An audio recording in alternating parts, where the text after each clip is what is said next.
Okay, so 2019 started the usual way.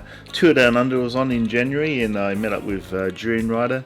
I think I mentioned this before. A lot of people find WalrusRider quite annoying, but if you've ever met him in person, you'd see he's a bit of a pussycat. You know, he's a bit of a keyboard warrior on the internet, but he's a bit of a pussycat in person. So yeah, and then we had a McLaren turn up while at the tour village, so that was pretty cool.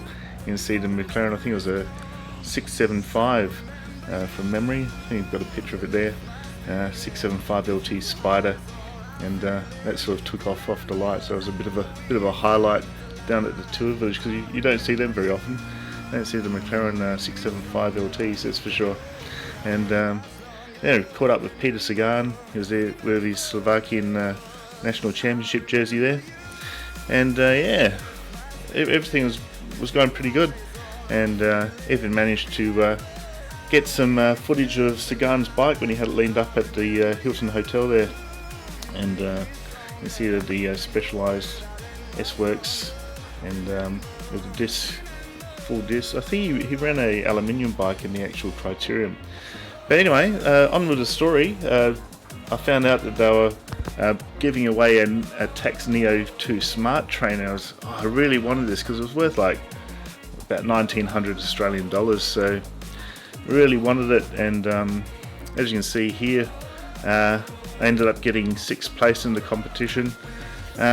Wasn't real happy about it, because I thought I could do a lot better. I actually did better than Jans Kurt, who's an ex-pro.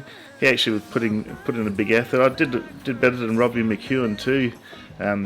He was a green jersey winner at the Tour de France, but I don't think Robbie was putting in a big effort there. But yeah, basically a opportunity lost. And see here, I did the course in 45 seconds. I averaged 686 watts, and my maximum was 1170 watts. Yeah, was it 50.2 k's an hour maximum? But yeah, I should have done a lot better than that, and yeah, wasn't too happy with my my performance. Yeah, and when you see the video of the actual final here, you'll notice there's a cobble section as they turn left, and I absolutely stuffed it up.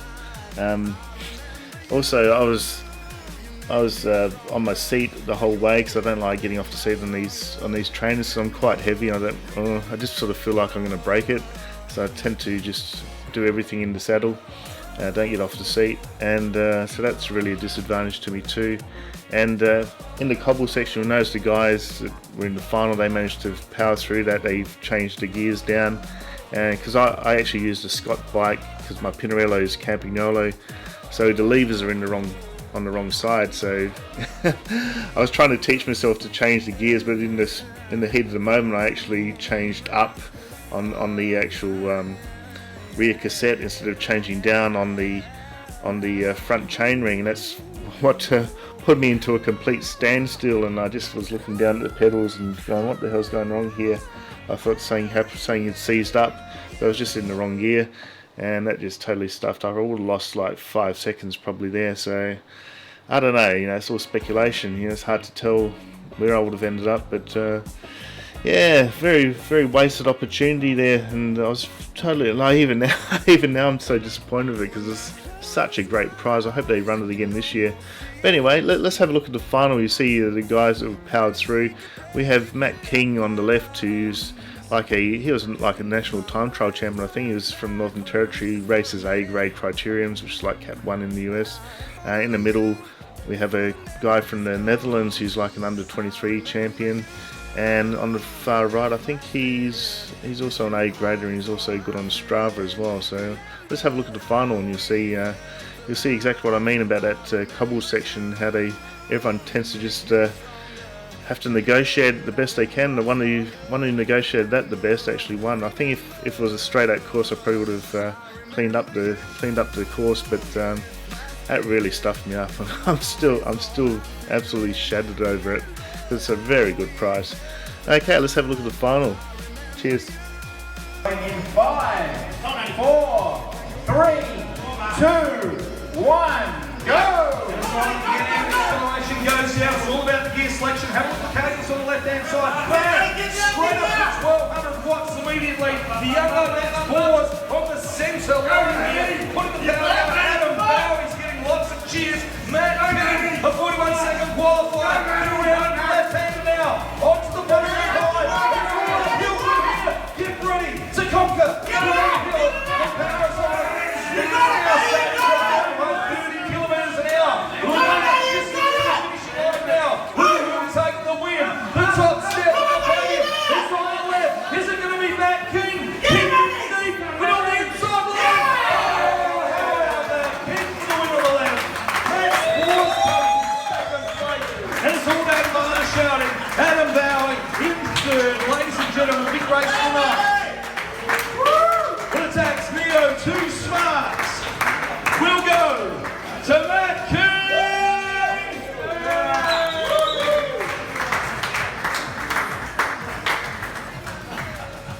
What a supreme effort. He's on the floor, he's gasping for oxygen, but he's smiling. He knows he's taking the big prize tonight. What an amazing time. That's why he was saving himself in A-race tonight. The legs are jelly, but the resolve is strong. He runs around now, shakes the hand of all the competitors in the final event. What a champion, and what a great sportsman he is, Matt King, taking the win. He comes all the way from Darwin in the Northern Territory. What a great way to finish off an evening here in Norwood after those magnificent crit races hosted by Norwood Cycling Club. What can I say, folks? Big ups to Shepherd Sidewalks for putting on a stellar event like this at Tacx.com. So Matt King, his qualifying time of 41 seconds was pretty quick, but he's gone and beaten it. He's gone 39 seconds in the finish, but he hasn't won by much. 40 seconds was our second place man for us.